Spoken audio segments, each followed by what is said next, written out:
ਬਣਾਉਟੀ ਬੌਧਿਕਤਾ ਦੀ ਵਿਗਿਆਨ ਵਰਤੋਂ ਤੇ ਭਵਿੱਖ ਬਾਬਤ ਸਾਡੇ ਲੜੀਵਾਰ ਆਉਣ ਵਾਲਾ ਕੱਲ ਦੀ 11ਵੀਂ ਕੜੀ ਵਿੱਚ ਨਿੱਘਾ ਸਵਾਗਤ ਹੈ। ਸਤਿ ਸ਼੍ਰੀ ਅਕਾਲ, ਨਮਸਤੇ।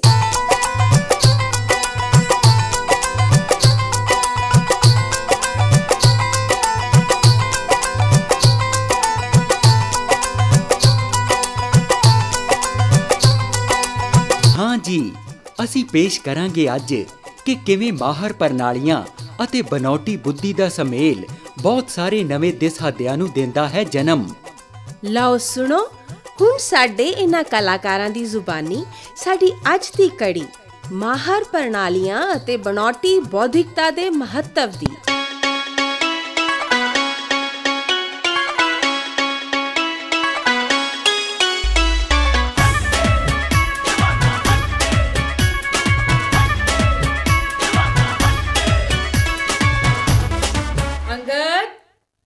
अंगद। हाँ जी मामा। अंगद बेटा, अद्धी रात हो गई है, सौ जा हुण। ओ मामा, मैं अपने ना टैक फैसटीवल की तैयारी कर रहा। मेरी स्क्रिप्ट गुम हो गई है, मैं दोबारा नवी तैयार कर रहा। बेटा की गल्लां करदे हो तुसीं? तुसीं डिजिटल युग विच जी रहे हो, कुछ तां समझदार बनो। मामा, तुसीं डिजिटल युग बारे मैनूं की दसना चाहुंदे हो भला? सुनो, ਅਸੀਂ ਡਿਜੀਟਲ ਯੁੱਗ ਅਤੇ ਸੋਸ਼ਲ ਮੀਡੀਆ ਦਾ ਹਿੱਸਾ ਹਾਂ। ਤੁਹਾਡੀ ਟੀਮ ਦੇ ਸਾਥੀਆਂ ਕੋਲ ਵੀ ਸਕ੍ਰਿਪਟ ਦੀ ਇੱਕ ਕਾਪੀ ਤਾਂ ਹੋਵੇਗੀ। ਕਿਉਂ ਨਾ ਤੁਸੀਂ ਉਹਨਾਂ ਤੋਂ WhatsApp ਜਾਂ ਈਮੇਲ ਰਾਹੀਂ ਮੰਗਵਾ ਲਵੋ। ਓ ਵਾਹ ਮਾਮਾ ਵਾਹ, ਇਹ ਤਾਂ ਮੈਂ ਸੋਚਿਆ ਹੀ ਨਹੀਂ। ਮੇਰੀ ਤਾਂ ਸਾਰੀ ਟੈਨਸ਼ਨ ਹੀ ਖਤਮ ਹੋ ਗਈ। ਬਸ ਬਣ ਗਿਆ ਹੁਣ ਮੈਂ ਆਜ਼ਾਦ ਪੰਛੀ, ਨੀਂਦ ਦਾ ਆਨੰਦ ਲੈਣ ਲਈ। ਵਾਹ ਵਾਹ। Okay, have a sweet dream. Okay, ओ मेरी रजाई, बाय बाय ठंड।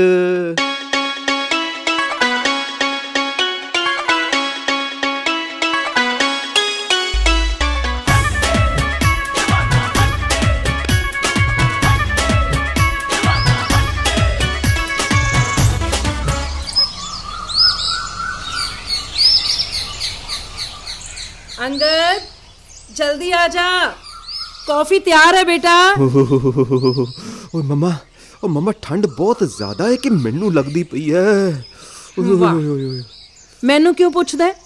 ਅੱਜ ਦੇ ਤਾਪਮਾਨ ਬਾਰੇ ਤਾਂ ਤੂੰ ਅਲੈਕਸਾ ਨੂੰ ਕਿਉਂ ਨਹੀਂ ਪੁੱਛ ਲੈਂਦਾ? ਓਏ ਮੇਰੀ ਮਮਾ ਮੇਰਾ ਰੱਬ ਹੈ, ਰੱਬ ਮੇਰਾ ਸਭ ਕੁਝ ਹੈ ਮੇਰੀ ਮਾਂ। ਠੀਕ ਹੈ ਓਕੇ, ਬਟਰਿੰਗ ਕਰਨ ਦੀ ਜ਼ਰੂਰਤ ਨਹੀਂ ਹੈ। ਆਪਣੀ ਕੌਫੀ ਲੈ। ਓ ਥੈਂਕ ਯੂ ਮਮਾ। हेलो एलेक्सा, तू मैनू सुन रही है? हाँ, मैं सुन रही हाँ। कोई मदद जो मैं कर सकती हाँ?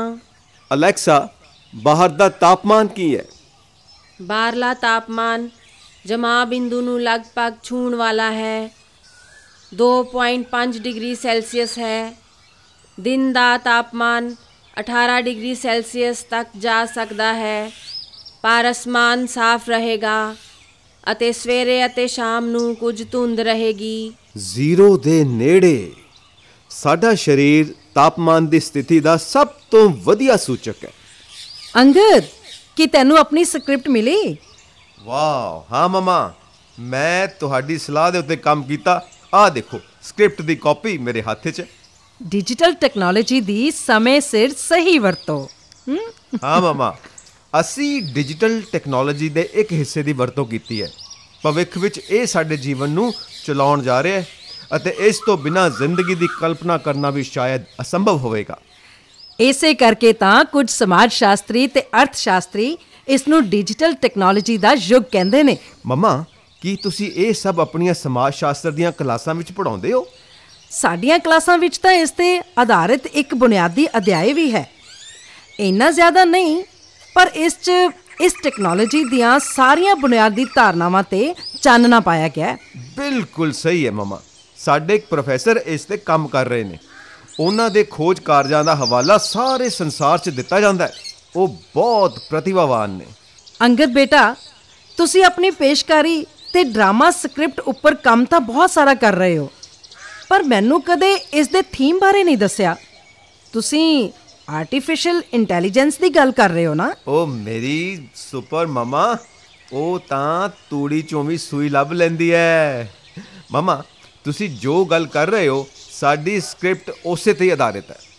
ਸੋਸ਼ਲ ਸਾਇੰਟਿਸਟ ਦੇ ਹੋਣ ਕਾਰਨ ਮੈਂ ਇਹ ਸਿੱਟਾ ਤਾਂ ਕੱਢ ਸਕਦੀ ਹਾਂ, ਪਰ ਅਫਸੋਸ ਹੈ ਕਿ ਮੈਂ ਤੁਹਾਡੀ ਇਸ ਨਕਲੀ ਬੁੱਧੀ ਦੇ ਮਾਮਲੇ ਵਿੱਚ ਕੇਵਲ ਮੋਟਾ-ਮੋਟਾ ਹੀ ਜਾਣਦੀ ਹਾਂ। ਮਮਾ, ਸਾਡਾ ਥੀਮ ਇਸ ਤੋਂ ਵਿਸ਼ਾਲ ਹੈ। ਮੇਰਾ ਮਤਲਬ ਹੈ ਇਹ ਆਰਟੀਫਿਸ਼ੀਅਲ ਇੰਟੈਲੀਜੈਂਸ ਦਾ ਹਿੱਸਾ ਹੈ।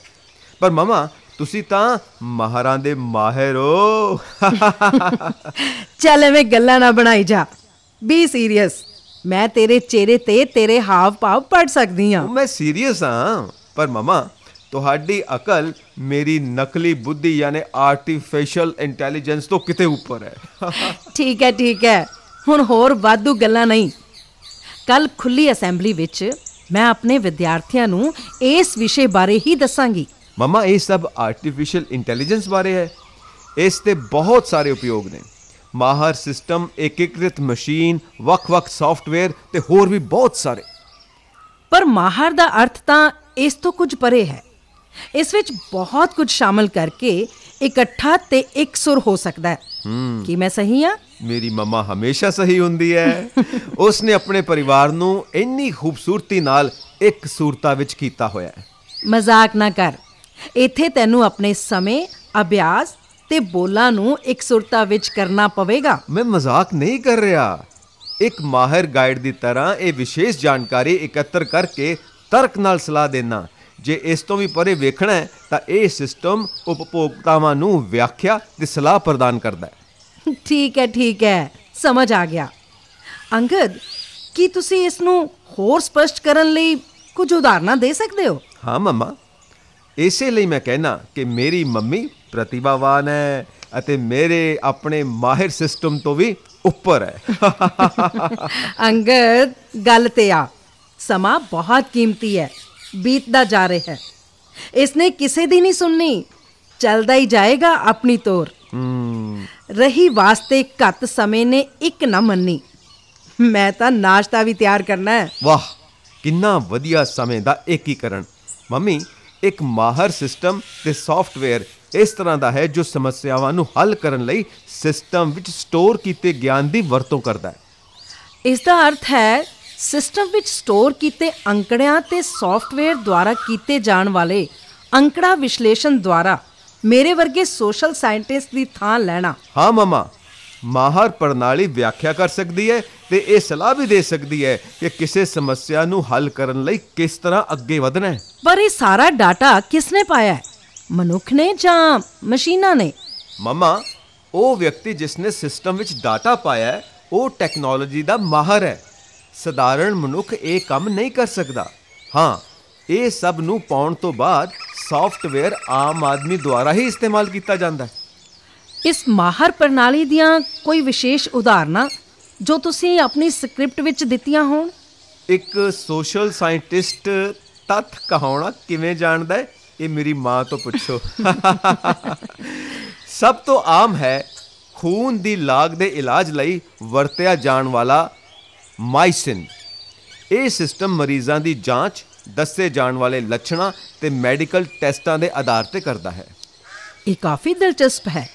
ਸੌਫਟਵੇਅਰ ਇੱਕ ਮਾਹਰ ਦੀ ਭੂਮਿਕਾ ਨਿਭਾਉਂਦਾ ਹੈ। ਮਮਾ, ਤੁਹਾਨੂੰ ਇਹ ਜਾਣ ਕੇ ਹੈਰਾਨੀ ਹੋਏਗੀ ਕਿ ਇਹ ਸਿਸਟਮ ਵਿਸ਼ਲੇਸ਼ਣ ਤੇ ਪੜਤਾਲ ਤੋਂ ਬਾਅਦ ਇਲਾਜ ਦੀ ਪਰਚੀ ਵੀ ਲਿਖ ਸਕਦਾ ਹੈ। OMG, ਵਿਗਿਆਨ ਤੇ ਟੈਕਨੋਲੋਜੀ ਵਿੱਚ ਸ਼ਾਨਦਾਰ ਏਕੀਕਰਨ ਹੈ। ਡੈਂਡਰੋਲ ਇੱਕ ਹੋਰ ਉਦਾਹਰਣ ਹੈ ਜੋ ਰਸਾਇਣਿਕ ਵਿਸ਼ਲੇਸ਼ਣ ਲਈ ਵਰਤਿਆ ਜਾਂਦਾ ਹੈ।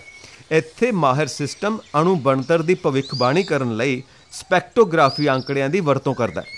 ਵਾਓ, ਮੇਰੇ ਵਿਦਿਆਰਥੀ ਇਹ ਸਭ ਜਾਣ ਕੇ ਖੁਸ਼ ਹੋਣਗੇ। ਮਮਾ, ਤੁਸੀਂ ਜਾਣਦੇ ਹੋ ਬਹੁਤ ਜਲਦੀ ਕੈਂਸਰ ਇਲਾਜਯੋਗ ਰੋਗਾਂ ਦੀ ਸੂਚੀ ਵਿੱਚ ਆ ਜਾਏਗਾ। PXDES ਇੱਕ ਅਜਿਹਾ ਸਿਸਟਮ ਹੈ ਜੋ ਉਪਲਬਧ ਅੰਕੜਿਆਂ ਦੇ ਆਧਾਰ ਤੇ ਆਸਾਨੀ ਨਾਲ ਮਰੀਜ਼ ਵਿੱਚ ਕੈਂਸਰ ਦੀ ਕਿਸਮ ਤੇ ਡਿਗਰੀ ਯਾਨੀ ਸਟੇਜ ਨਿਰਧਾਰਿਤ ਕਰ ਸਕਦਾ ਹੈ। ਹਾਂ ਅੰਗਦ, ਜੇ ਸ਼ੁਰੂਆਤੀ ਪੜਾਅ ਤੇ ਪਤਾ ਲਗਾਇਆ ਜਾਵੇ ਤਾਂ ਕੈਂਸਰ ਇਲਾਜਯੋਗ ਹੁੰਦਾ ਹੈ। ਮਮਾ, ਬਹੁਤ ਸਾਰੀਆਂ ਉਦਾਹਰਨਾਂ ਉਪਲਬਧ ਨੇ। ਇਹ ਖੇਤਰ ਬਹੁਤ ਦਿਲਚਸਪ ਹੈ ਤੇ ਮੈਂ ਚਾਹੁੰਦਾ ਕਿ ਮਨੁੱਖਤਾ ਦੀ ਸੇਵਾ ਕਰਨ ਲਈ ਮੈਂ AI ਵਿੱਚ ਉੱਚ ਅਧਿਐਨ ਜਾਰੀ ਰੱਖਾਂ। ਮੇਰੀਆਂ ਸ਼ੁਭ ਕਾਮਨਾਵਾਂ ਬੇਟਾ।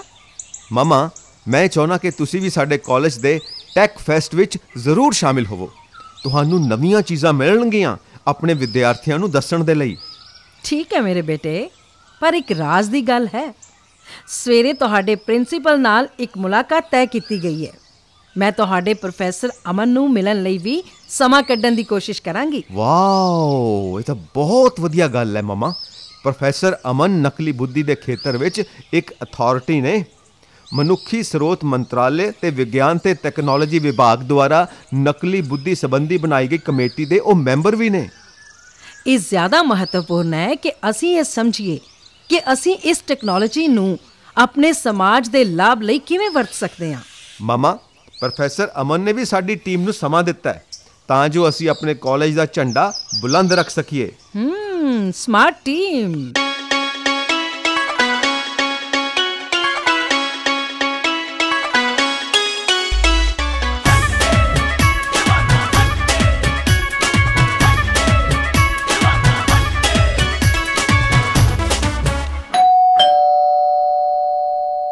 ਮਾਮਾ, ਲੱਗਦਾ ਨਮੀਸ਼ ਆ ਗਿਆ।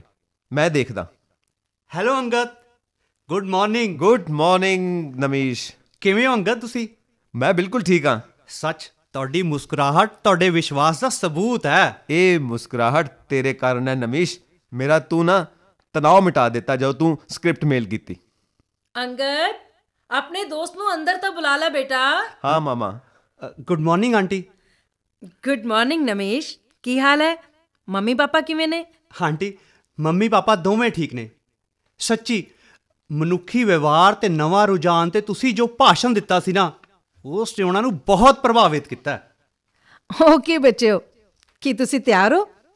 ਮੈਂ ਇੱਕ ਮੀਟਿੰਗ ਲਈ ਤੁਹਾਡੇ ਕਾਲਜ ਜਾ ਰਹੀ ਹਾਂ। ਮੀਟਿੰਗ ਤੋਂ ਪਹਿਲਾਂ ਮੈਂ ਪ੍ਰੋਫੈਸਰ ਅਮਨ ਨਾਲ ਕੁਝ ਵਿਚਾਰ ਵਟਾਂਦਰੇ ਕਰਨੇ ਨੇ। ਠੀਕ ਹੈ ਜੀ। ਉਹਨਾਂ ਚਿਰ ਸਾਡੇ ਕੋਲ ਸਕ੍ਰਿਪਟ ਉੱਤੇ ਵਿਚਾਰ ਕਰਨ ਲਈ ਕਾਫੀ ਸਮੇਂ ਹੋਏਗਾ। ਇਹਨੂੰ ਕਹਿੰਦੇ ਨੇ ਇੱਕ ਤੀਰ ਨਾਲ ਦੋ ਨਿਸ਼ਾਨੇ, ਆਮ ਕੇ ਆਮ ਤੇ ਗੁਟਲੀਆਂ ਕੇ ਦਾਮ। ਇੱਕ ਮਾਹਰ ਪ੍ਰਣਾਲੀ ਵਾਂਗ ਸਮੇਂ ਦੀ ਸੁਯੋਗ ਵਰਤੋਂ ਕਰਨਾ।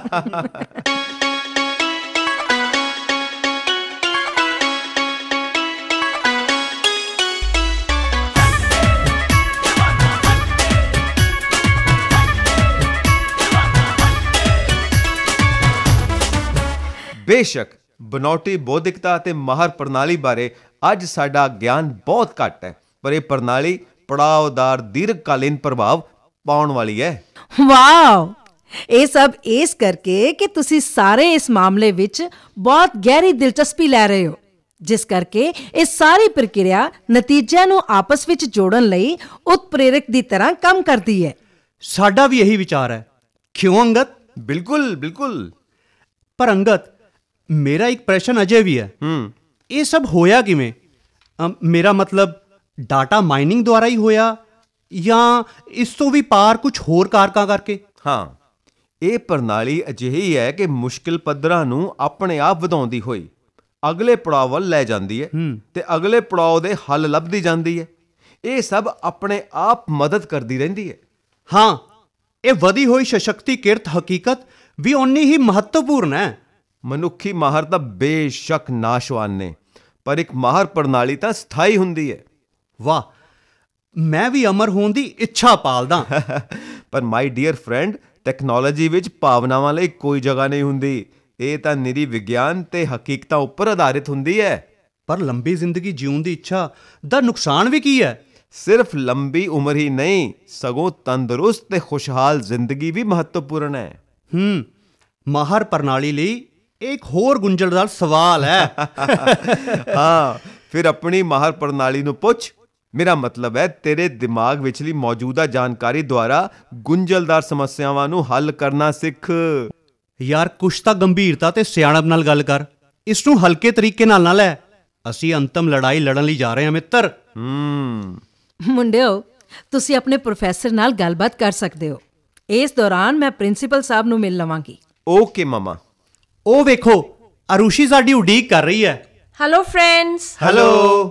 ਤੁਸੀਂ ਕਿੱਥੇ ਗੁਆਚੇ ਫਿਰਦੇ ਹੋ? ਮੈਂ 1 ਘੰਟੇ ਤੋਂ ਤੁਹਾਡਾ ਇੰਤਜ਼ਾਰ ਕਰ ਰਹੀ ਹਾਂ। Good morning Arushi. ਪਰ ਇੰਤਜ਼ਾਰ ਕਿਉਂ? ਹੁਣ ਹੋਰ ਸਮਾਂ ਖਰਾਬ ਨਾ ਕਰੀਏ। ਉਹ ਵੇਖੋ, ਪ੍ਰੋਫੈਸਰ ਅਮਨ ਕਿਸੇ ਦੀ ਉਡੀਕ ਕਰ ਰਹੇ ਨੇ। ਅਸੀਂ ਆਪਣੀ ਸਕ੍ਰਿਪਟ ਤੇ ਉਹਨਾਂ ਦੇ ਵਿਚਾਰ ਲੈ ਸਕਦੇ ਹਾਂ। ਚੰਗਾ ਸੁਝਾਅ ਹੈ। ਅਰੁਸ਼ੀ ਹਮੇਸ਼ਾ ਇੱਕ ਕਦਮ ਅੱਗੇ ਹੀ ਸੋਚਦੀ ਹੈ। ਅਰੁਸ਼ੀ ਦੀ ਅਗਵਾਈ ਤੇ ਆਖਰੀ ਮਿੰਟ ਦਾ ਸੁਝਾਅ ਟਰਾਫੀ ਜਿੱਤਣ ਵਿੱਚ ਸਾਡੇ ਲਈ ਬਹੁਤ ਮਦਦਗਾਰ ਸਿੱਧ ਹੋਏਗਾ। ਓਏ, ਆਸ਼ਾਵਾਦੀ ਹੋਣਾ ਚੰਗਾ ਹੈ, ਪਰ ਜ਼ਿਆਦਾ ਹੁਸ਼ਿਆਰ ਨਾ ਬਣ। ਅਰੁਸ਼ੀ ਉਹ ਮਜ਼ਾਕ ਕਰ ਰਿਹਾ ਹੈ, ਐਵੇਂ ਜ਼ਿਆਦਾ ਗੰਭੀਰ ਨਾ ਹੋ। ਨਮੇਸ਼, ਮੈਂ ਗੰਭੀਰ ਹਾਂ, ਇਸ ਨੂੰ ਹਲਕੇ 'ਚ ਨਾ ਲਵੋ। ਹਾਂ, ਉਹ ਵੇਖੋ, ਪ੍ਰੋਫੈਸਰ ਅਮਨ ਮੁੜ ਗਏ ਨੇ ਤੇ ਆਪਣੀ ਲੈਬ ਦੇ ਅੰਦਰ ਜਾ ਰਹੇ ਨੇ। ਉਹ ਹਮੇਸ਼ਾ ਕਹਿੰਦੇ ਨੇ ਲੈਬ ਕੰਮ ਕਰਨ ਲਈ ਹੈ, ਨਾ ਕਿ ਗੱਪਾਂ ਲਈ। ਇਹੀ ਗੁਣ ਉਹਨਾਂ ਨੂੰ ਦੂਜਿਆਂ ਨਾਲੋਂ ਵੱਖਰਾ ਬਣਾਉਂਦਾ ਹੈ, ਪਰ ਉਹ ਬਹੁਤ ਸਹਾਰਾ ਦੇਣ ਵਾਲੇ ਨੇ, ਯਾਨੀ ਕਿ ਸਪੋਰਟਿਵ ਨੇ। Good morning sir. Hello students. हाँ, कैसे हो? Relax please, relax. अपने टेक फेस्ट ਦਾ ਆਨੰਦ ਲਓ। ਹਾਂਜੀ ਸਰ, ਪਰ ਸਾਨੂੰ ਤੁਹਾਡੀ ਮਦਦ ਦੀ ਲੋੜ ਹੈ। ਭਾਈ, ਮੈਂ ਤੁਹਾਡੀ ਸਹਾਇਤਾ ਲਈ ਇੱਥੇ ਹੀ ਹਾਂ। ਸਰ, ਕੀ ਤੁਸੀਂ ਕੁਝ ਸਮਾਂ ਕੱਢ ਸਕਦੇ ਹੋ ਸਾਡੇ ਲਈ? ਸਾਨੂੰ ਤੁਹਾਡੀ ਆਖਰੀ ਮਿੰਟ ਅਗਵਾਈ ਦੀ ਜ਼ਰੂਰਤ ਹੈ। ਹਾਂ ਹਾਂ, ਵਾਈ ਨਾਟ, ਇੱਥੇ ਹੀ ਹਾਂ। ਧੰਨਵਾਦ ਸਰ। ਮੈਨੂੰ ਆਪਣੀ ਸਮੱਸਿਆ ਬਾਰੇ ਦੱਸੋ, ਮੈਂ ਕੀ ਕਰ ਸਕਦਾ? ਸਰ, ਅਸੀਂ ਨੈਸ਼ਨਲ ਟੈਕ ਫੈਸਟ ਵਿੱਚ ਆਪਣੇ ਕਾਲਜ ਦੀ ਨੁਮਾਇੰਦਗੀ ਕਰ ਰਹੇ ਹਾਂ। ਪੇਸ਼ਕਾਰੀ ਦਾ ਸਾਡਾ ਥੀਮ ਹੈ ਮਾਹਰ ਸਿਸਟਮ ਅਤੇ ਬਣਾਉਟੀ ਬੁੱਧੀ। ਓ, ਸਮਝਿਆ। ਰੁੰਬਾ ਤੁਹਾਡੀ ਟੀਮ ਵਿੱਚ ਹੋ ਸਕਦਾ ਹੈ। It's very smart. ਸਰ, ਇੱਕ ਵਾਰ ਤੁਸੀਂ ਇਸ ਵਿਸ਼ੇ ਤੇ ਰਾਸ਼ਟਰੀ ਭਾਸ਼ਣ ਦਿੱਤਾ ਸੀ। ਅਸੀਂ ਤੁਹਾਡੀ ਪੇਸ਼ਕਾਰੀ ਤੋਂ ਬਹੁਤ ਪ੍ਰਭਾਵਿਤ ਹੋਏ ਸੀ। ਤੁਸੀਂ ਆਪਣੀ ਤਿਆਰੀ ਬਾਰੇ ਦੱਸੋ।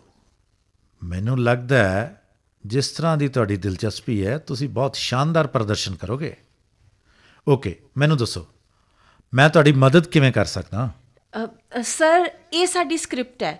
ਅਸੀਂ ਇਸ ਨੂੰ ਪੇਸ਼ਕਾਰੀ ਦੇ ਫਾਰਮੈਟ ਵਿੱਚ ਲਿਆਉਣ ਦੀ ਆਪਣੇ ਵੱਲੋਂ ਪੂਰੀ ਕੋਸ਼ਿਸ਼ ਕੀਤੀ ਹੈ। ਸਰ, ਕਿਰਪਾ ਕਰਕੇ ਇਸ ਤੇ ਇੱਕ ਨਜ਼ਰ ਮਾਰਨਾ। ਅਸੀਂ ਤੁਹਾਡੀਆਂ ਟਿੱਪਣੀਆਂ ਚਾਹੁੰਦੇ ਹਾਂ। ਓਕੇ।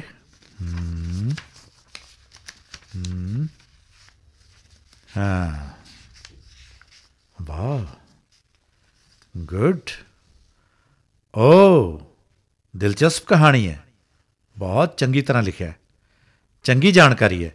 ਸਰ, ਅਸੀਂ ਉਹਨਾਂ ਸਾਰੇ ਤੱਤਾਂ ਨੂੰ ਸ਼ਾਮਿਲ ਕਰਨ ਦੀ ਕੋਸ਼ਿਸ਼ ਕੀਤੀ ਜੋ ਤੁਸੀਂ ਆਪਣੇ ਰਾਸ਼ਟਰੀ ਭਾਸ਼ਣ ਵਿੱਚ ਸਮਝਾਏ ਸਨ। ਇਹ ਪੂਰੀ ਟੀਮ ਦਾ ਯਤਨ ਹੈ ਸਰ। ਦੇਖੋ, ਸਮੱਗਰੀ ਅਨੁਸਾਰ ਤਾਂ ਤੁਹਾਡੀ ਸਕ੍ਰਿਪਟ ਬਹੁਤ ਮਜ਼ਬੂਤ ਹੈ। ਸਧਾਰਨ ਤੇ ਆਮ ਭਾਸ਼ਾ ਵਿੱਚ ਵਿਗਿਆਨ ਦਾ ਸੰਚਾਰ ਕਰਨਾ ਹਮੇਸ਼ਾ ਬਿਹਤਰ ਹੁੰਦਾ ਹੈ। Okay sir. ਅਸੀਂ ਇਦਾਂ ਹੀ ਕਰਾਂਗੇ। Good luck, good luck. Best ਵਿਸ਼ੇਸ ਮੇਰੇ ਵੱਲੋਂ। ਗੁੱਡ ਮਾਰਨਿੰਗ ਪ੍ਰੋਫੈਸਰ ਅਮਨ। ਤੁਸੀਂ ਮੈਨੂੰ ਸਵੇਰੇ 11 ਵਜੇ ਤੱਕ ਇੱਥੇ ਆਉਣ ਲਈ ਕਿਹਾ ਸੀ। ਸਵੇਰ ਦੇ ਬਿਲਕੁਲ ਸਹੀ 11 ਵਜੇ ਨੇ। ਇੱਕ ਸਮਾਜ ਸ਼ਾਸਤਰੀ ਦੁਆਰਾ ਸਮੇਂ ਦਾ ਸਮਾਜੀਕਰਨ ਕਿਸ ਤਰ੍ਹਾਂ ਕੀਤਾ ਜਾਂਦਾ ਹੈ। Welcome madam Gurinder, welcome. ਧੰਨਵਾਦ ਪ੍ਰੋਫੈਸਰ। ਇੱਕ ਰਾਸ਼ਟਰੀ ਪੱਧਰ ਦਾ ਟੈਕ ਫੈਸਟ ਸਮਾਗਮ ਇਸ ਸੰਸਥਾ ਵਿੱਚ ਹੋਣ ਜਾ ਰਿਹਾ ਹੈ। ਪ੍ਰੋਫੈਸਰ ਅਮਨ, ਮੈਂ ਆਰਟੀਫਿਸ਼ੀਅਲ ਇੰਟੈਲੀਜੈਂਸ ਅਤੇ ਮਾਹਰ ਸਿਸਟਮ ਪ੍ਰਤੀ ਬਹੁਤ ਆਕਰਸ਼ਿਤ ਹਾਂ। ਵਧੇਰੇ ਜਾਣਕਾਰੀ ਲੈਣ ਲਈ ਮੇਰੇ ਦਿਮਾਗ ਵਿੱਚ ਕੁਝ ਪ੍ਰਸ਼ਨ ਹਨ। ਮੈਡਮ ਗੁਰਿੰਦਰ, ਨੌਜਵਾਨ ਵਿਦਿਆਰਥੀਆਂ ਦੀ ਇਹ ਟੀਮ ਉਸੇ ਵਿਸ਼ੇ ਤੇ ਆਪਣੀ ਸਕਿੱਟ ਪੇਸ਼ ਕਰ ਰਹੀ ਹੈ। ਉਹਨਾਂ ਨੇ ਆਪਣੀ ਨਾਟਕੀ ਕਹਾਣੀ ਰਾਹੀਂ ਸਾਰੇ ਤੱਥਾਂ ਨੂੰ ਦੱਸਿਆ ਹੈ। ਜੇ ਤੁਹਾਨੂੰ ਸਮਾਂ ਮਿਲੇ ਤਾਂ ਇਸ ਵਿੱਚ ਵੀ ਹਾਜ਼ਰੀ ਭਰਨ ਦੀ ਕੋਸ਼ਿਸ਼ ਕਰਨਾ। ਪ੍ਰੋਫੈਸਰ ਸਾਹਿਬ, ਮੈਂ ਕੋਸ਼ਿਸ਼ ਕਰਾਂਗੀ, ਪਰ ਮੇਰੇ ਮਨ ਵਿੱਚ ਕੁਝ ਪ੍ਰਸ਼ਨ। Welcome, welcome. ਜਵਾਬ ਦੇਣੇ ਮੇਰੇ ਲਈ ਖੁਸ਼ੀ ਦੀ ਗੱਲ ਹੋਏਗੀ। ਮੈਂ ਸੋਚਦੀ ਹਾਂ ਕਿ ਆਰਟੀਫਿਸ਼ੀਅਲ ਇੰਟੈਲੀਜੈਂਸ ਆਪਣੇ ਆਪ ਵਿੱਚ ਇੱਕ ਮਾਹਰ ਪ੍ਰਣਾਲੀ ਹੈ। ਫਿਰ ਸਿਸਟਮ ਦੇ ਅੰਦਰ ਮਾਹਰ ਸਿਸਟਮ ਬਣਾਉਣ ਦੀ ਕੀ ਲੋੜ ਹੈ? Very good, interesting. ਸਿਰਫ ਇੱਕ ਸੋਸ਼ਲ ਸਾਇੰਟਿਸਟ ਹੀ ਐਸੇ ਪ੍ਰਸ਼ਨ ਪੁੱਛ ਸਕਦਾ ਹੈ। ਤੁਹਾਡੇ ਸ਼ਬਦਾਂ ਲਈ ਧੰਨਵਾਦ ਪ੍ਰੋਫੈਸਰ। ਮਾਹਰ ਪ੍ਰਣਾਲੀਆਂ ਨਕਲੀ ਬੁੱਧੀ ਦੇ ਪ੍ਰਮੁੱਖ ਖੋਜ ਖੇਤਰ ਨੇ। ਇਹ ਸਭ ਤੋਂ ਪਹਿਲਾਂ ਸਟੈਨਫੋਰਡ ਯੂਨੀਵਰਸਿਟੀ ਅਮਰੀਕਾ ਦੇ ਖੋਜਕਰਤਾਵਾਂ ਦੁਆਰਾ ਪੇਸ਼ ਕੀਤੀ ਗਈ ਸੀ। ਮਾਹਰ ਸਿਸਟਮ ਉਹ ਕੰਪਿਊਟਰ ਐਪਲੀਕੇਸ਼ਨ ਹੁੰਦੇ ਨੇ ਜੋ ਕਿਸੇ ਖਾਸ ਖੇਤਰ ਵਿੱਚ ਗੁੰਝਲਦਾਰ ਸਮੱਸਿਆਵਾਂ ਨੂੰ ਹੱਲ ਕਰਨ ਲਈ ਵਿਕਸਿਤ ਕੀਤੇ ਜਾਂਦੇ ਨੇ, ਅਸਾਧਾਰਨ ਮਨੁੱਖੀ ਬੁੱਧੀ ਤੇ ਮੁਹਾਰਤ ਦੇ ਪੱਧਰ ਤੇ। ਕੀ ਇਹ ਕੁਝ ਸੌਫਟਵੇਅਰ ਹੈ ਜਾਂ ਕੁਝ ਹੋਰ? ਇੱਕ ਮਾਹਰ ਪ੍ਰਣਾਲੀ ਵਿੱਚ ਇੱਕ ਸੌਫਟਵੇਅਰ ਹੁੰਦਾ ਹੈ ਜੋ ਗਿਆਨ ਦੀ ਵਰਤੋਂ ਕਰਦਾ ਹੈ। ਗਿਆਨ ਇੱਕ ਗਿਆਨ ਆਧਾਰ ਵਿੱਚ ਸਟੋਰ ਹੁੰਦਾ ਹੈ। ਇਹ ਮਨੁੱਖੀ ਮਾਹਰ ਦੀ ਭੂਮਿਕਾ ਹੈ। ਦੇਖੋ ਮੈਡਮ, ਕਿਸੇ ਵੀ ਐਕਸਪਰਟ ਸਿਸਟਮ ਯਾਨੀ ਮਾਹਰ ਪ੍ਰਣਾਲੀ ਦੀ ਸਫਲਤਾ ਬਹੁਤ ਸਟੀਕ ਤੇ ਸਹੀ ਗਿਆਨ ਦੇ ਭੰਡਾਰ ਤੇ ਡਿਪੈਂਡ ਕਰਦੀ ਹੈ। ਗਿਆਨ? ਹਾਂ, ਅਸੀਂ ਜਾਣਦੇ ਹਾਂ ਕਿ ਤੱਥਾਂ ਦਾ ਸੰਗ੍ਰਹਿ ਹੀ ਡੇਟਾ ਯਾਨੀ ਅੰਕੜੇ ਅਖਵਾਉਂਦਾ ਹੈ। ਕਾਰਜ ਖੇਤਰ ਬਾਰੇ ਜਾਣਕਾਰੀ ਅੰਕੜਿਆਂ ਤੇ ਤੱਥਾਂ ਦੇ ਤੌਰ ਤੇ ਸੰਗਠਿਤ ਕੀਤੀ ਜਾਂਦੀ ਹੈ। ਡੇਟਾ ਜਾਣਕਾਰੀ ਤੇ ਪਿਛਲੇ ਤਜਰਬੇ ਨੂੰ ਜੋੜ ਕੇ ਗਿਆਨ ਕਹਿ ਦਿੱਤਾ ਜਾਂਦਾ ਹੈ। ਮਾਫ ਕਰਨਾ ਸਰ ਪਰੇਸ਼ਾਨ ਕਰਨ ਲਈ। ਮੇਰੇ ਮਨ ਵਿੱਚ ਇੱਕ ਸਵਾਲ ਹੈ। ਵੈਲਕਮ ਵੈਲਕਮ ਬੇਟਾ, ਇਹ ਪਲੇਟਫਾਰਮ ਤੁਹਾਡੇ ਸਾਰਿਆਂ ਲਈ ਬਰਾਬਰ ਖੁੱਲ੍ਹਾ ਹੈ। Thank you sir. ਮਾਹਰ ਪ੍ਰਣਾਲੀ ਵਿੱਚ ਗਿਆਨ ਆਧਾਰ ਦੇ ਕਿਹੜੇ-ਕਿਹੜੇ ਭਾਗ ਹੁੰਦੇ ਨੇ? ਜੈਂਟਲਮੈਨ, ਇਹ ਤੱਥਾਂ ਤੇ ਪ੍ਰਮਾਣਿਕ ਗਿਆਨ ਦੋਵਾਂ ਨੂੰ ਸਟੋਰ ਕਰਦਾ ਹੈ। ਤੱਥ ਉਹ ਜਾਣਕਾਰੀ ਹੁੰਦੀ ਹੈ ਜੋ ਇੰਜੀਨੀਅਰਾਂ ਤੇ ਵਿਦਵਾਨਾਂ ਦੁਆਰਾ ਵਿਆਪਕ ਤੌਰ ਤੇ ਸਵੀਕਾਰ ਕੀਤੀ ਗਈ ਹੋਵੇ, ਜਦੋਂ ਕਿ ਇਸ ਦੇ ਵਿਪਰੀਤ ਪ੍ਰਮਾਣਿਕ ਗਿਆਨ ਦਾ ਅਰਥ ਹੁੰਦਾ ਹੈ ਅਭਿਆਸ, ਸਹੀ ਨਿਰਣਾ ਤੇ ਮੁਲਾਂਕਣ ਦੀ ਯੋਗਤਾ ਦਾ ਸਹੀ ਐਸਟੀਮੇਟ ਲਗਾਉਣਾ। ਇਸ ਦਾ ਅਰਥ ਹੈ ਟੈਕਨੋਲੋਜੀ ਦੁਆਰਾ ਸਾਡੇ ਸਮਾਜਿਕ ਪਹਿਲੂਆਂ ਤੇ ਕਬਜ਼ਾ। ਹਾਂ, ਯੂ ਆਰ ਰਾਈਟ। ਮੁਸ਼ਕਲਾਂ ਦੇ ਹੱਲ ਲਈ ਮਨੁੱਖੀ ਮਾਹਰ ਲੋੜੀਂਦੇ ਨੇ, ਪਰ ਇੱਥੇ ਸਿਸਟਮ ਆਪਣੇ ਡੇਟਾਬੇਸ ਵਿੱਚ ਮਨੁੱਖੀ ਗਿਆਨ ਸੁਰੱਖਿਅਤ ਰੱਖਦਾ ਹੈ। ਇਹ ਇੱਕ ਨਿਯਮ ਦੇ ਰੂਪ ਵਿੱਚ ਹੈ ਜਿਸ ਨੂੰ ਇਫ ਦੈਨ ਐਲਸ ਨਿਯਮ ਕਿਹਾ ਜਾਂਦਾ ਹੈ। ਸਰ, ਅੰਗਦ ਕੋਲ ਹਮੇਸ਼ਾ ਇਫ ਤੇ ਬਟ ਹੁੰਦਾ ਹੈ। ਕੀ ਅਜਿਹੀ ਪ੍ਰਣਾਲੀ ਮੁਸ਼ਕਲ ਸਮੱਸਿਆਵਾਂ ਦੀ ਵਿਆਖਿਆ ਕਰਨ ਵਿੱਚ ਮਦਦਗਾਰ ਹੁੰਦੀ ਹੈ? ਹਾਂ ਜੀ ਹਾਂ ਮੈਡਮ, ਉਪਭੋਗਤਾਵਾਂ ਨੂੰ ਸਲਾਹ ਤੇ ਵਿਸਤਾਰ ਸਹਿਤ ਸੂਚਨਾ ਦੇਣ ਲਈ ਵਿਗਿਆਨੀਆਂ ਨੇ ਬੁੱਧੀਮਾਨ ਮਸ਼ੀਨਾਂ ਤਿਆਰ ਕਰ ਲਈਆਂ ਨੇ। ਟੈਕਨੋਲੋਜੀ ਤੇਜ਼ੀ ਨਾਲ ਅੱਗੇ ਵਧ ਰਹੀ ਹੈ ਤੇ ਅਸੀਂ ਸਮਾਜਿਕ ਵਿਗਿਆਨੀ ਇਸ ਬਾਰੇ ਅਣਜਾਣ ਹਾਂ। ਆਂਟੀ, ਇਹ ਸਭ ਡਿਜੀਟਲ ਗੈਪ ਦੇ ਕਾਰਨ ਹੈ। ਹਾਂ, ਸਹੀ ਹੈ। ਇਹ ਸਭ ਗਿਆਨ ਦੇ ਫੈਲਾਅ ਦੇ ਪਾੜੇ ਦੇ ਕਾਰਨ ਹੈ। ਭਾਰਤ ਵਿੱਚ ਅਸੀਂ ਵਿਗਿਆਨ ਤੇ ਟੈਕਨੋਲੋਜੀ ਨੂੰ ਸਮਾਜਿਕ ਵਿਗਿਆਨ ਤੇ ਵਿਕਾਸ ਨਾਲ ਮਿਲਾ ਨਹੀਂ ਸਕੇ। ਪਰ ਸਰ, ਸਾਡੇ ਨਾਟਕ ਵਿੱਚ ਵਿਗਿਆਨੀਆਂ, ਤਕਨੀਕੀ ਮਾਹਰਾਂ ਤੇ ਸਮਾਜਿਕ ਵਿਗਿਆਨੀਆਂ ਨੂੰ ਕਹਾਣੀ ਸੁਣਾਉਣ ਲਈ ਇੱਕ ਚੰਗਾ ਤਾਲਮੇਲ ਹੈ। ਡਾਕਟਰੀ ਵਿਗਿਆਨ ਦੇ ਖੇਤਰ ਵਿੱਚ ਮਾਹਰ ਪ੍ਰਣਾਲੀ ਵਧੇਰੇ ਪ੍ਰਸਿੱਧ ਹੋ ਰਹੀ ਹੈ। ਦੇਖੋ, ਕੁਝ ਹੱਦ ਤੱਕ ਤਾਂ ਇਹ ਸੱਚ ਹੈ, ਪਰ ਮੇਰੇ ਵਿਚਾਰ ਵਿੱਚ ਇਹ ਦਿਨੋਂ ਦਿਨ ਹਰ ਖੇਤਰ ਵਿੱਚ ਪ੍ਰਸਿੱਧ ਹੁੰਦਾ ਜਾ ਰਿਹਾ ਹੈ। ਮੈਡੀਕਲ ਖੇਤਰ ਵਿੱਚ ਪਾਥਫਾਈਂਡਰ ਇੱਕ ਮਹੱਤਵਪੂਰਨ ਸਾਧਨ ਹੈ। ਇਹ 60 ਤੋਂ ਵੱਧ ਰੋਗਾਂ ਨਾਲ ਸੰਬੰਧਿਤ ਹੈ ਤੇ 100 ਤੋਂ ਵੱਧ ਲੱਛਣਾਂ ਨੂੰ ਪਛਾਣ ਸਕਦਾ ਹੈ। ਓ ਵਾਓ, ਬਹੁਤ ਵੱਡੀ ਗੱਲ ਹੈ। ਸਰ, ਇਹ ਮਾਹਿਰ ਸਿਸਟਮ ਕੋਵਿਡ-19 ਨੂੰ ਹੱਲ ਨਹੀਂ ਕਰ ਸਕਦਾ? ਬੇਟਾ, ਵਿਗਿਆਨੀ ਇਸ ਨੋਵਲ ਵਾਇਰਸ ਲਈ ਹੱਲ ਤੇ ਟੀਕੇ ਡਿਜ਼ਾਈਨ ਕਰਨ ਲਈ ਮਾਹਰ ਪ੍ਰਣਾਲੀਆਂ ਦੀ ਵਰਤੋਂ ਕਰ ਤਾਂ ਰਹੇ ਨੇ। ਇਹ ਤਾਂ ਮਨੁੱਖਤਾ ਲਈ ਇੱਕ ਬਹੁਤ ਵੱਡਾ ਤੋਹਫਾ ਹੋਵੇਗਾ। ਦੇਖੋ, ਜਿਵੇਂ ਟੈਕਨੋਲੋਜੀ ਅੱਗੇ ਵਧਦੀ ਜਾ ਰਹੀ ਹੈ, ਇਹ ਉਦਯੋਗ ਵੀ ਵਿਕਸਿਤ ਹੁੰਦਾ ਜਾ ਰਿਹਾ ਹੈ। ਸਰ, ਅਸੀਂ ਅਜੇ ਸ਼ੁਰੂਆਤੀ ਅਵਸਥਾ ਵਿੱਚ ਹੀ ਹਾਂ। ਹਾਂ, ਲੇਕਿਨ ਵਿਦਿਆਰਥੀਆਂ ਦੀ ਰੁਚੀ ਨੂੰ ਦੇਖਦਿਆਂ ਆਰਟੀਫੀਸ਼ੀਅਲ ਇੰਟੈਲੀਜੈਂਸ ਦੇ ਵੱਖ-ਵੱਖ ਖੇਤਰਾਂ ਵਿੱਚ ਵਿਸ਼ੇਸ਼ ਕੋਰਸ ਸ਼ੁਰੂ ਕਰਨ ਲਈ ਸੰਸਥਾਵਾਂ ਅੱਗੇ ਆ ਰਹੀਆਂ ਨੇ। ਵਾਹ, ਬਹੁਤ ਹੀ ਦਿਲਚਸਪ ਅਤੇ ਉੱਭਰਦਾ ਖੇਤਰ। ਮੈਂ ਵੀ ਆਪਣਾ ਖੋਜ ਅਧਿਐਨ AI ਅਤੇ ਮਾਹਰ ਸਿਸਟਮ ਦੇ ਖੇਤਰ ਵਿੱਚ ਕਰਾਂਗੀ। ਮੈਡਮ ਗੁਰਿੰਦਰ, ਤੁਹਾਡੇ ਲੈਕਚਰ ਤੇ ਕਲਾਸਾਂ ਸਾਡੀ ਨੌਜਵਾਨ ਪੀੜ੍ਹੀ ਲਈ ਇਸ ਨਵੇਂ ਉੱਭਰਦੇ ਖੇਤਰ ਨੂੰ ਖੋਲ੍ਹਣਗੀਆਂ। ਮੈਂ ਤੁਹਾਡੇ ਲੈਕਚਰਾਂ ਦੇ ਪ੍ਰਭਾਵਾਂ ਦਾ ਅੰਦਾਜ਼ਾ ਲਗਾ ਸਕਦਾ। ਸਰ, ਮਾਹਰ ਸਿਸਟਮ ਵਿੱਚ ਇੰਜੀਨੀਅਰ ਕਿਹੜੀ ਭੂਮਿਕਾ ਅਦਾ ਕਰਦੇ ਨੇ? ਓ ਵਾਹ, ਕੈਰੀਅਰ ਲਈ ਨੌਜਵਾਨ ਇੰਜੀਨੀਅਰ ਦਾ ਪ੍ਰਸ਼ਨ। ਦੇਖੋ ਬੇਟਾ, ਇੱਕ ਗਿਆਨ ਇੰਜੀਨੀਅਰ ਉਹ ਵਿਅਕਤੀ ਹੁੰਦਾ ਹੈ ਜਿਹੜਾ ਹਮਦਰਦੀ, ਤੇਜ਼ ਸਿਖਲਾਈ ਤੇ ਮਾਮਲੇ ਦਾ ਵਿਸ਼ਲੇਸ਼ਣ ਕਰਨ ਦਾ ਹੁਨਰ ਰੱਖਦਾ ਹੋਵੇ। ਸਿਸਟਮ ਇੰਜੀਨੀਅਰ ਰਿਕਾਰਡਿੰਗ, ਇੰਟਰਵਿਊ ਤੇ ਕੰਮ ਦੇ ਸਥਾਨ ਤੇ ਉਸ ਨੂੰ ਦੇਖ ਕੇ ਵਿਸ਼ਾ ਮਾਹਰ ਤੋਂ ਜਾਣਕਾਰੀ ਪ੍ਰਾਪਤ ਕਰਦਾ ਹੈ। ਫਿਰ ਉਹ ਇਫ ਦੈਨ ਐਲਸ ਦੇ ਨਿਯਮਾਂ ਦੀ ਪਾਲਣਾ ਕਰਕੇ ਜਾਣਕਾਰੀ ਨੂੰ ਸ਼੍ਰੇਣੀਬੱਧ ਕਰਕੇ ਸਾਰਥਕ ਢੰਗ ਨਾਲ ਇਸ ਤਰ੍ਹਾਂ ਸੰਗਠਿਤ ਕਰਦਾ ਹੈ ਕਿ ਉਹ ਜਾਣਕਾਰੀ ਮਸ਼ੀਨ ਦੁਆਰਾ ਵਰਤੀ ਜਾ ਸਕੇ। ਇਸ ਦਾ ਅਰਥ ਹੈ ਕਿ ਇਹ ਪ੍ਰਕਿਰਿਆ ਤਾਂ ਐਕਸਪਰਟ ਸਿਸਟਮ ਨਾਲੋਂ ਕਿਤੇ ਵੱਧ ਹੈ। ਬਿਲਕੁਲ।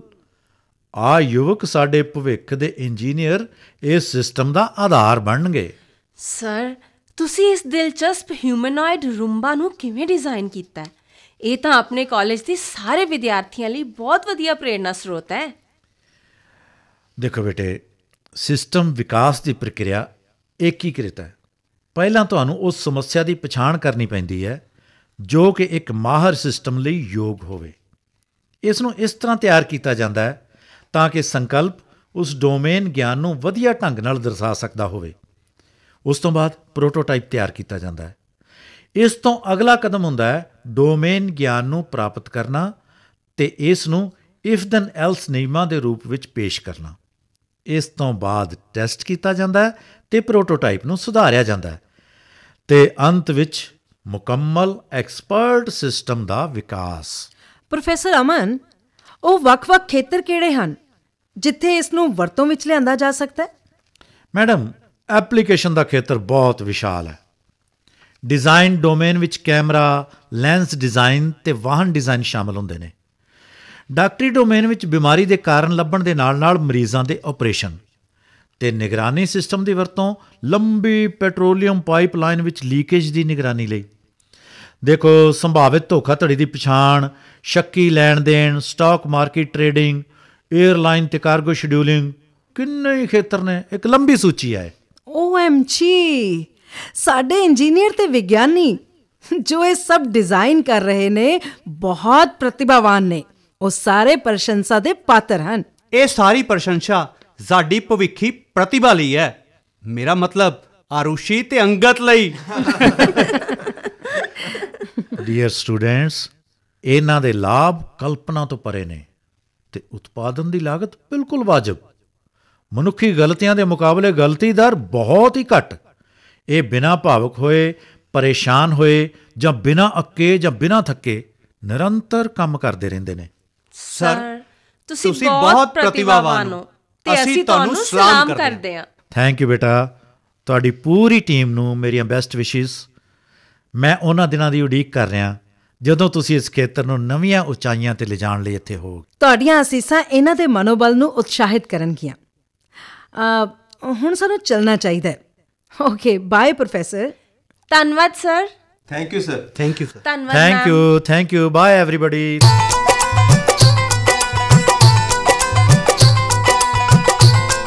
ਤੁਸੀਂ ਸੁਣ ਰਹੇ ਸੀ ਰੇਡੀਓ ਲੜੀਵਾਰ, ਆਉਣ ਵਾਲਾ ਕੱਲ ਦੀ 12ਵੀਂ ਕੜੀ। ਮੂਲ ਲੇਖਨ ਡਾਕਟਰ RS ਯਾਦਵ, ਲੜੀਵਾਰ ਸੰਯੋਜਕ ਡਾਕਟਰ BK ਤਿਆਗੀ, ਪੰਜਾਬੀ ਰੂਪਾਂਤਰ ਤੇ ਖੋਜ ਭਾਰਤ ਗਿਆਨ ਵਿਗਿਆਨ ਸੰਮਤੀ ਪੰਜਾਬ ਤੇ ਚੰਡੀਗੜ੍ਹ। ਹਿੱਸਾ ਲੈਣ ਵਾਲੇ ਕਲਾਕਾਰ ਸੁਰਿੰਦਰ ਬਾਟ, ਅਨੀਤਾ ਸ਼ਬਦੀਸ਼, ਮਨਦੀਪ ਕਈ, ਸੰਜੀਵ ਖੰਨਾ, ਸੁਖਦੀਪ ਅਤੇ ਪ੍ਰਭਾਸ਼ ਪੰਡਿਤ। ਵਿਸ਼ੇਸ਼ ਸਹਿਯੋਗ ਸਰਬਜੀਤ ਰਿਸ਼ੀ, ਪੇਸ਼ਕਸ਼ ਗੁਰਵਿੰਦਰ ਸਿੰਘ ਅਤੇ ਅਮਨਦੇਵ ਜੋਸ਼ੀ।